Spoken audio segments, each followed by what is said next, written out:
Be me, 45, principal of public high school in suburban New Jersey. School is called Westbrook High, 1,800 students, grades 9 to 12. Salary, $142,000. Been in education for 23 years. Started as English teacher, became department head, assistant principal, now principal. This is my 3rd year as principal, finally have authority to shape school culture. Worked under male principals my entire career, saw all the problems. Old boys club, protection of male teachers, dismissal of female concerns. I'm here to change that, to create safer environment for students, especially for female students who've been failed by previous leadership. School has 120 teachers, 65 women, 55 men, fairly balanced. But the male teachers dominate certain departments. Science is 75% male, math is 70% male, social studies is 60% male. They control the AP courses, the honors classes, the prestigious positions. Female teachers are concentrated in English, arts, languages. This isn't coincidence. This is systemic gender tracking. I've also noticed concerning patterns with male teachers. They mentor male students more, recommend boys for awards. They coach sports teams, run clubs, have access to students. And there's no real oversight, no accountability, no protection. My first year, I implemented basic reforms, nothing radical. New harassment reporting procedures, better training, clearer policies. Male teachers complained it was too much bureaucracy. We can't even talk to students anymore without worrying. Classic resistance, classic defensiveness, exactly what I expected. Year 2, an incident happens that crystallizes everything. Female student, 16, comes to my office crying. Says her math teacher, Mr. Thompson, 48, made her uncomfortable. He asked me to stay after class to discuss my grade. We were alone in the classroom, door was closed. He stood really close to me, kept touching my shoulder. Nothing happened, but I felt really uncomfortable. This is it. This is the pattern I've been watching for. Male teacher, young female student, alone behind closed door. It's a recipe for disaster. It's inappropriate regardless of intent. I investigate, talk to Mr. Thompson. He's defensive immediately. I was helping her with her grade. She was failing. I touched her shoulder to reassure her. It was supportive gesture. There is nothing inappropriate. This is ridiculous. He's indignant, offended, doesn't see the problem. That's exactly the problem. Male teachers don't see the power dynamic. Don't understand how their actions can be perceived. I give him written warning. Require him to keep door open when meeting students. He complies but complains to other teachers. I hear through staff gossip. Principal is on a witch hunt. Can't even close your door now without being accused. This is exactly the minimization that protects predators. I decide to implement comprehensive policy, clear boundaries. Draft new student-teacher interaction guidelines. Spend months getting feedback, refining language, making it airtight. Present to staff in August before school year starts. We're implementing new protocols for student-teacher interactions to ensure safety and appropriate boundaries for all students. Teachers are listening. Most seem receptive. Some look skeptical. Present the key provisions. This is where it gets specific. Male teachers may not meet with female students one-on-one. All meetings must have another adult present or door open with visibility. Male teachers may not be alone with female students in any setting. This includes classrooms, offices, vehicles, field trips. The room goes quiet. You can feel the shift in energy. Male teachers are shifting in seats, exchanging glances. Female teachers are nodding. Some look relieved. Mr. Thompson raises his hand. What if a student needs help after class? Have them come to tutoring center where multiple staff are present, or meet with door open and another student or adult visible. Another male teacher, Mr. Davis, 52, biology, speaks up. What about labs? I run after-school lab sessions. If only one female student shows up, I have to turn her away? Yes, or ensure another adult is present, a female staff member ideally. He's incredulous. So I need a chaperone to do my job. You need to ensure appropriate boundaries and student safety. Math department head, Mr. Rodriguez, 41, raises concern. What about athletic coaching? I coach girls soccer. You'll need female assistant coach present at all practices and games. He's shaking his head. That's not practical. We barely have enough coaches. Then we'll hire more coaches or adjust programs accordingly. The pushback is immediate and strong, but I hold firm. These policies are non-negotiable. They're effective immediately.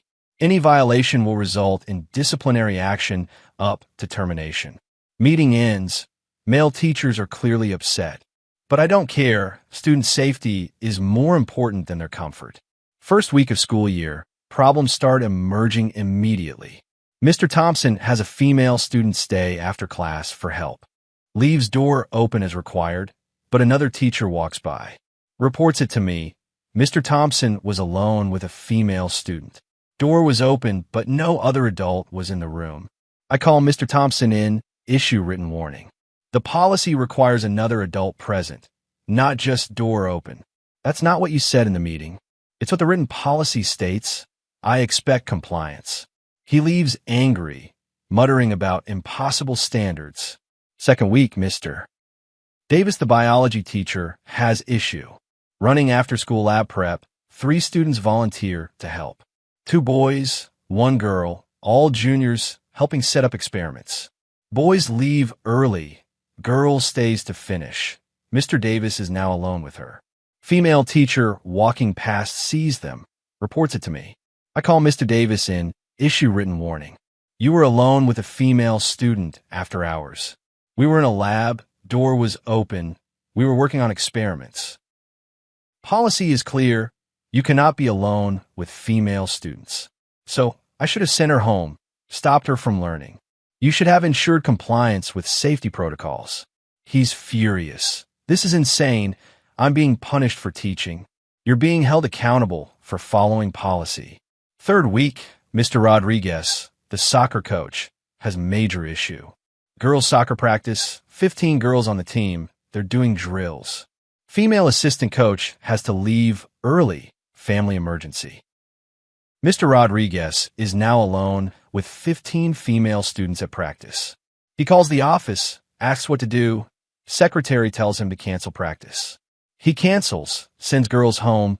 They're confused and upset. Parents start calling. Why was practice canceled? Coach said he couldn't be alone with the girls. What does that mean? I have to explain the policy to dozens of parents. Most are supportive. Better safe than sorry, we understand. But some are frustrated. This seems extreme. He's been coaching for years. We're prioritizing student safety over convenience.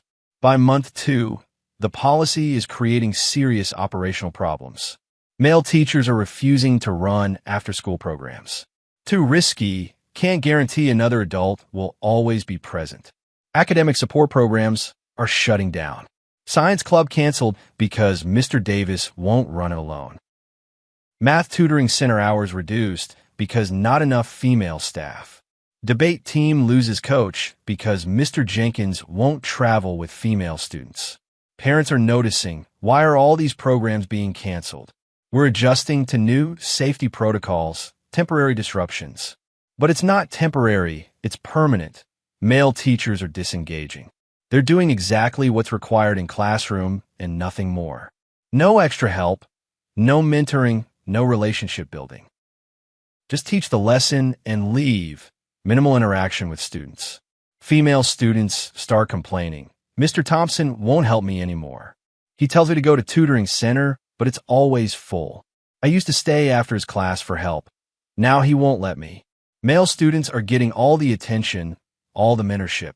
Because male teachers can be alone with male students, no restrictions.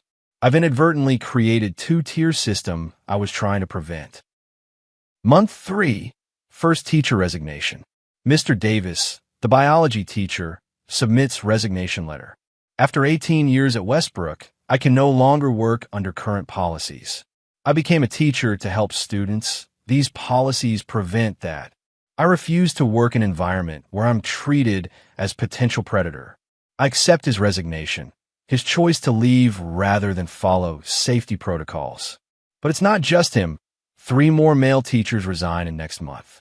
Mr. Rodriguez, the soccer coach, Mr. Jenkins, the debate coach, and Mr. Patterson, veteran English teacher, 28 years at Westbrook, all citing the same reason. Can't do my job under these restrictions. We're now down 4 male teachers, have to scramble to replace them. Post the positions, get applicants, but male applicants are thin. Word has spread about our policies. Men are avoiding applying. One candidate asks during interview, I heard about the supervision requirements. Can you explain what that means for male teachers? I explain the policy. He withdraws his application immediately. I appreciate the safety focus, but that's not a workable environment for me. End up hiring 2 women and 2 male teachers who seem okay with it. But the male teachers we hire are less experienced, mid-career changers. Not the veteran teachers we lost, not the same quality. Month 5, academic performance starts declining. AP Science scores are down, students aren't getting help they need.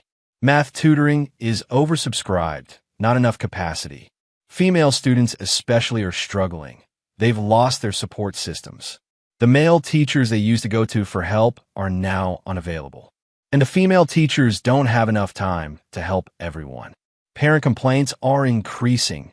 This is becoming a crisis. Month 6, major incident. This is where everything collapses. Female student, 17, senior, has mental health crisis at school. She's in physics class with Mr. Kumar, 34, one of our remaining male teachers. She starts having panic attack, hyperventilating, clearly in distress. Mr. Kumar tries to help, but class has other students. He sends male student to get school nurse, tries to calm the girl down.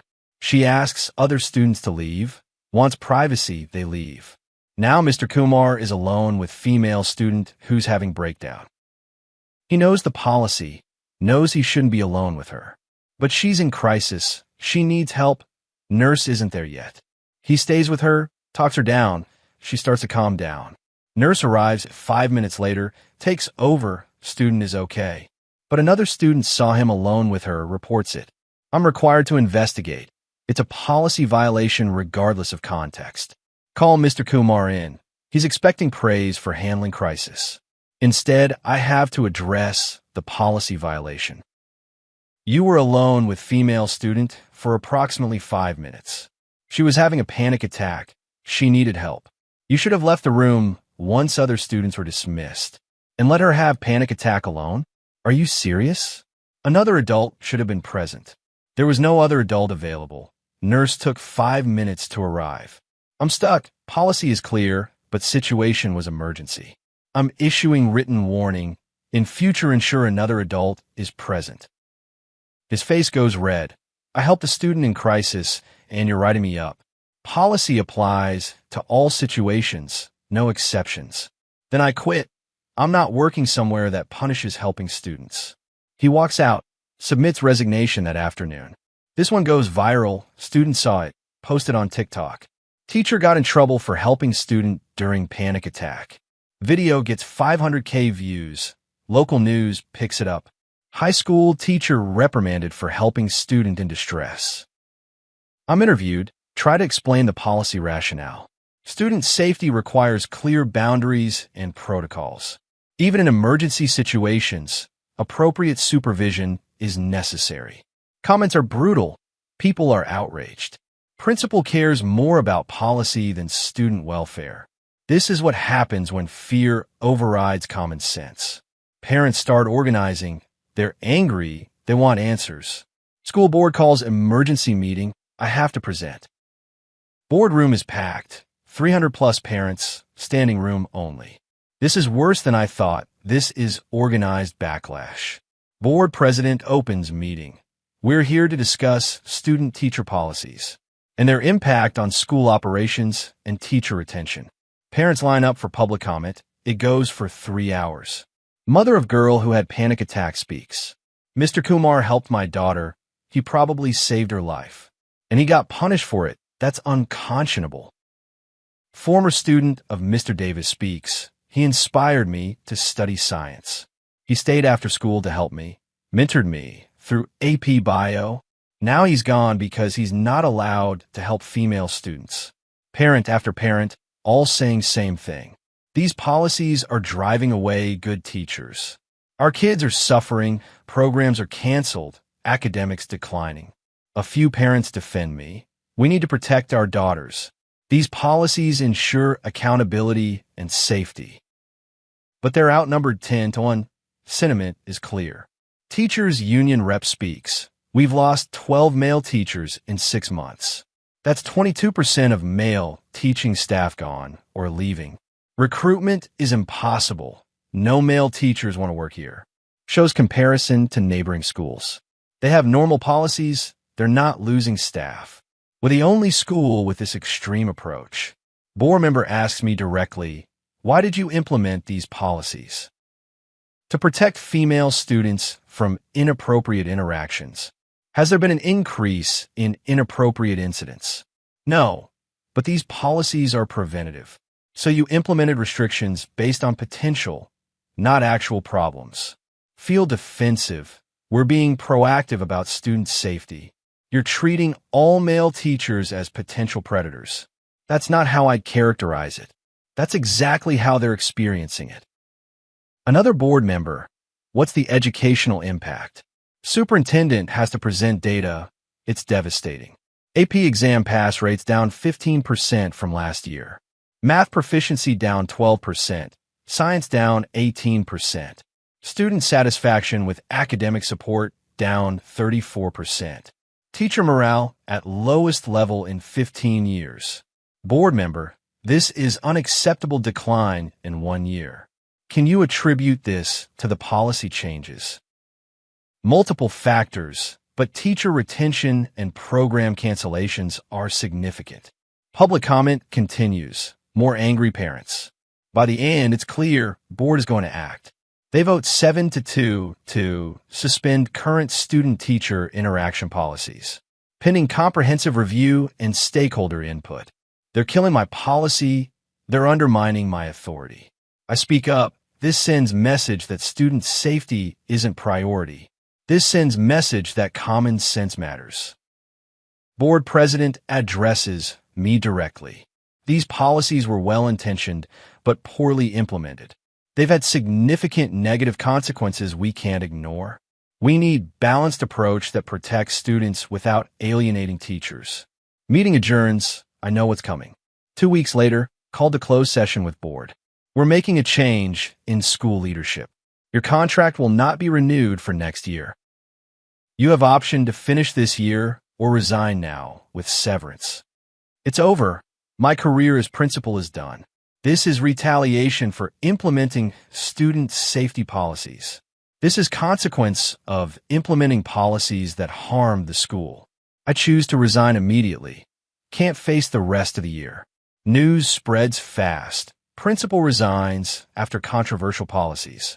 School lost 12 teachers under safety restrictions. Comments are mixed, but mostly critical. Good riddance. She treated male teachers like criminals. She had good intentions, but terrible execution. Start applying for other principal positions. No one will hire me. Your policies led to mass teacher exodus and academic decline. That's not the leadership record we're looking for. Apply for assistant principal, department head, even teacher positions. Still too controversial. Everyone knows the story. The principal who banned male teachers from being alone with students. 6 months later, working as curriculum consultant. $68,000, less than half principal salary, no authority, no school. Just writing curriculum guides for textbook companies.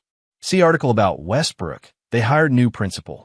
Man in his 50s, experienced, traditional approach. First thing he did was revise the student-teacher policies. Teachers should use good judgment and maintain appropriate boundaries. Doors should remain open during one-on-one meetings when possible. But teachers are trusted professionals who care about students. Simple, reasonable, not treating teachers as predators. They rehired Mr. Davis. He came back as department head. Several teachers who left are returning. Academic performance is recovering, programs are being restored. The school is healing, thriving, better than under my leadership. 1 year after resigning, see interview with female student. The one whose panic attack led to Mr. Kumar's resignation. She says, I felt so guilty about Mr. Kumar leaving. He helped me, he was kind, and he got punished for it. The policy was supposed to protect me, but it made everything worse. She talks about how male teachers stopped engaging. They were scared to help us, scared to build relationships. We lost mentors, we lost support, we lost opportunities. All because the principal thought every man was dangerous.